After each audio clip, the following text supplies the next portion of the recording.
వాక్యము wake up word కొరకై ఉదయకాల సమయంలో దేవుని వాక్యము న్యాయాధిపతుల గ్రంథం 6వ అధ్యాయము 16వ వచనం. నేను నీకు తోడయుందును.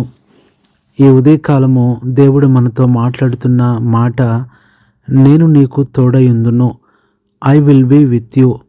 ప్రియులారా, ఈ దినమంతా కూడా దేవుడు నీకు తోడుగా ఉండి నిన్ను నడిపించాలని ఆయన ఆశపడుతున్నాడు. నీ ప్రతి పరిస్థితిలో, నీ పనులలో, నీ ప్రయాణములో, ఈరోజు నీ పరీక్షలన్నిటిలో కూడా ఆయన నీకు తోడుగా ఉంటాడు. నువ్వు ఒంటరివి అనుకోవద్దు, ఎవరు లేరు అని దిగులు పడొద్దు. నువ్వు ఒకవేళ ఒంటరిగా నివసిస్తున్నా, ఒంటరిగా ప్రయాణం చేస్తున్నా, దేవుడు నీతో ఉన్నాడు. నువ్వు ఒంటరిగా పనిచేస్తున్నా, దేవుని తోడు నీకుంది. ఇదే సందర్భము గిద్యోనుతో దేవుడు మాట్లాడుతున్నాడు.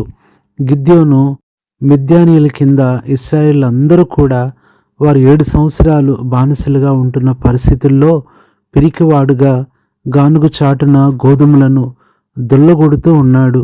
గిద్యోను అనే మాటకు అర్థం కూడా మైటీ వారియర్, పరాక్రమం గల బలాఢ్యుడు అని అర్థము. అలాంటి పరిస్థితుల్లో దేవుడు గిద్యోనుకు తీసుకొస్తున్న శుభవార్త, నేను నీకు తోడుగా ఉన్నాను.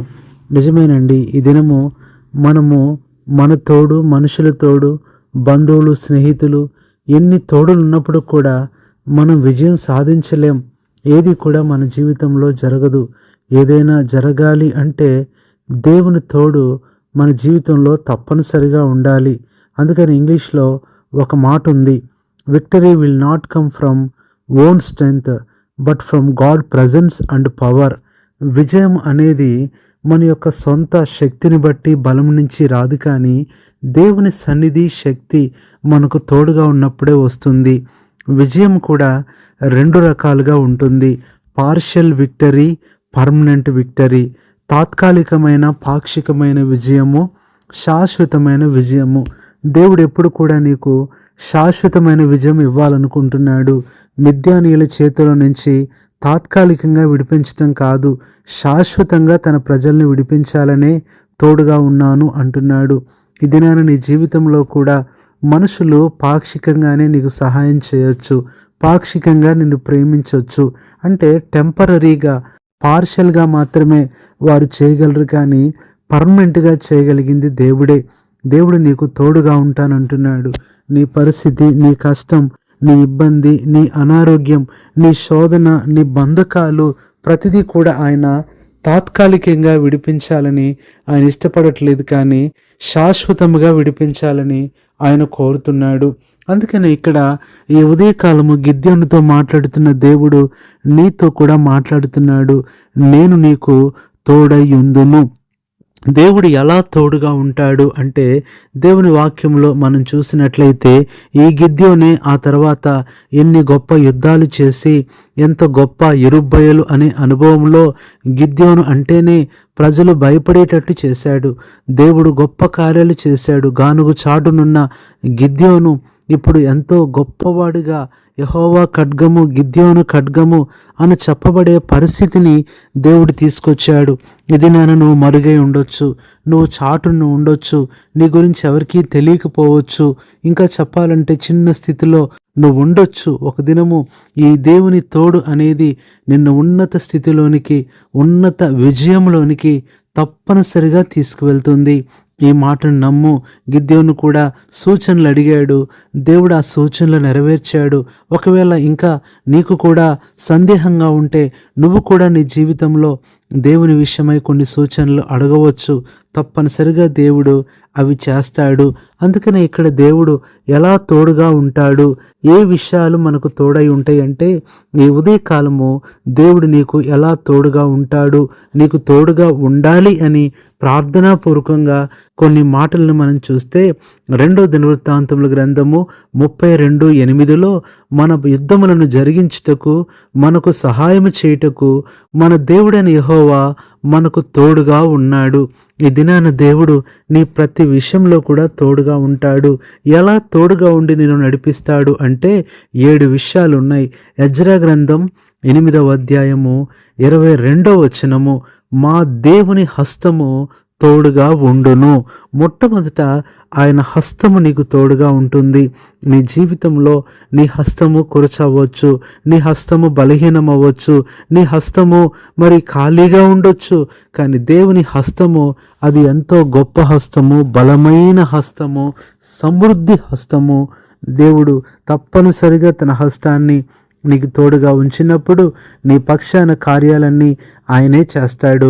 రెండవది చూసినట్లయితే రోమా 16:20 చివరి మాట, ప్రభువైన యేసుక్రీస్తు కృప మీకు తోడై ఉండును. రెండవది ఆయన కృప మనకు తోడుగా ఉంటుంది. మూడవది 2 యోహాను 1:3 చివరి మాట, యేసుక్రీస్తు నొద్ద నుండి కృపయు కనికరమును.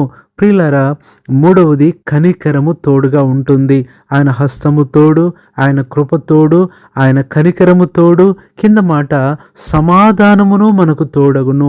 నాలుగవది దేవుని సమాధానం నీకు తోడుగా ఉంటుంది. నీ జీవితంలో అసమాధానకరమైన పరిస్థితులన్నీ దేవుడు తీసివేస్తాడు. ఐదవది మనం చూసినట్లయితే 2 కొరింథీ 13:11 మధ్యలో మాట, సమాధానముగా ఉండుడి, ప్రేమ సమాధానంలో కర్తయగు దేవుడు మీకు తోడై ఉండును. అనగా ఇక్కడ ప్రేమ నీకు తోడుగా ఉంటుంది. దేవుని ప్రేమ నీకు తోడుగా ఉంటుంది. మనుషులు ప్రేమించకపోయినా, మనుషులు పట్టించుకోకపోయినా, మనుషులు మాట్లాడకపోయినా, మనుషులు నిన్ను చూడటానికి రాకపోయినా, కనీసం ఫోన్ చేసి కూడా పలకరించకపోయినా, నువ్వు ఫోన్ చేస్తున్నప్పుడు కూడా వారు దాటవేస్తూ ఫోన్ కట్ చేస్తూ నీకు మరి మొహము చాటుతూ ఉన్నారేమో. ప్రియ సహోదరి సహోదరుడా, ఎలాంటి పరిస్థితిలో ఉన్నా నీ కొరకే దేవుని ప్రేమ ఎంతో సమృద్ధిగా తోడై ఉన్నది. ఇది ఐదవది. ఆరవది మనం చూసినట్లయితే 2 కొరింథీ 13:14 ప్రభువైన యేసుక్రీస్తు కృపయు దేవుని ప్రేమయు పరిశుద్ధాత్మ సహవాసము మీకందరికీ తోడై ఉండును. ఆరవదిగా ఆయన సహవాసము నీకు తోడుగా ఉంటుంది. నువ్వు దిగులు పడాల్సిన పని లేదు. ఆయన సహవాసంలోనే నీకెంతో బలము, ఆయన హస్తము, ఆయన యొక్క కృప, ఆయన యొక్క ప్రేమ, కనికరము అన్నీ కూడా నీకు తోడై ఉన్నప్పుడు నీ జీవితంలో గొప్ప కార్యాలు నువ్వు చూస్తావు. ఇంకా ఎందుకు దిగులు పడుతున్నావు? దేవుడు నీకు తోడుగా ఉన్నాడు. అందుకనే 7వది మనం చూసినట్లయితే మొదటిగా చదువుకున్న మాటే 2 దినవృత్తాంతములు 32:8 మన దేవుడైన యెహోవా మనకు తోడై ఉన్నాడు. కాబట్టి 7 తోడు నీకుంది. నువ్వెందుకు దిగులు పడుతున్నావు? ఎందుకు బాధపడుతున్నావు? నువ్వు ఏమాత్రం కూడా చింతించాల్సిన పని లేదు. ఎందుకంటే ఆయన నీకు తోడుగా ఉంటాడు. ఎప్పుడు వరకు తోడుగా ఉంటాడంటే ఆయన అంతం వరకు తోడై ఉంటాడు. ఆయన మరణం వరకు తోడుగా ఉంటాడు. అంతేకాదు, ఆయన మనం పరము చేరేంత వరకు కూడా మనకు తోడై ఉంటాడు. కాబట్టి ఇంత గొప్ప దేవుడు నీకు తోడుగా ఉన్నప్పుడు ఇంకా ఎందుకు దిగులు పడుతున్నావు? ఇంకా ఏదో చాటునుంటున్నావేమో, ఇంకా ఎక్కడో దాక్కుంటున్నావేమో, ఇంకా ఏదో భయము నిన్ను ఆవరించిందేమో, ఇంకా సందేహంలో నువ్వు ఉన్నావేమో. దేవుడు తప్పనిసరిగా నీకు తోడుగా ఉంటాడు, నీకు సహాయం చేస్తాడు, నిన్ను నడిపిస్తాడు.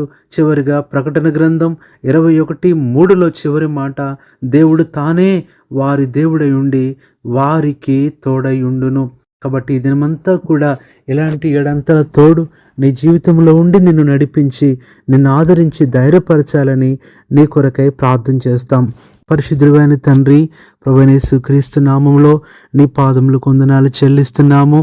నీకు తోడై ఉంటానని గిద్యోనుతో చెప్పిన మాటే ఈ దినము ప్రభువా, ఈ మాటలు వింటున్న వారందరితో మీరు చెప్తున్నారు.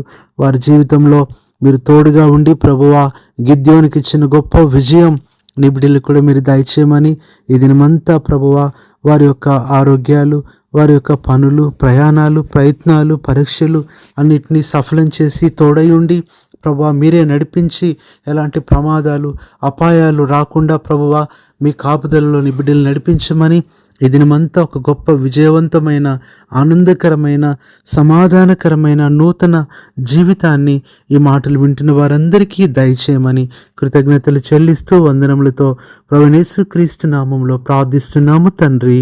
ఆమేన్. మన తండ్రి అయిన దేవుని ప్రేమ, ప్రభువైన యేసుక్రీస్తు కృప, పరిశుద్ధాత్మ అన్యోన్య సహవాసం మనందరికీ సదాకాలం తోడై ఉండి నడిపించునుగాక.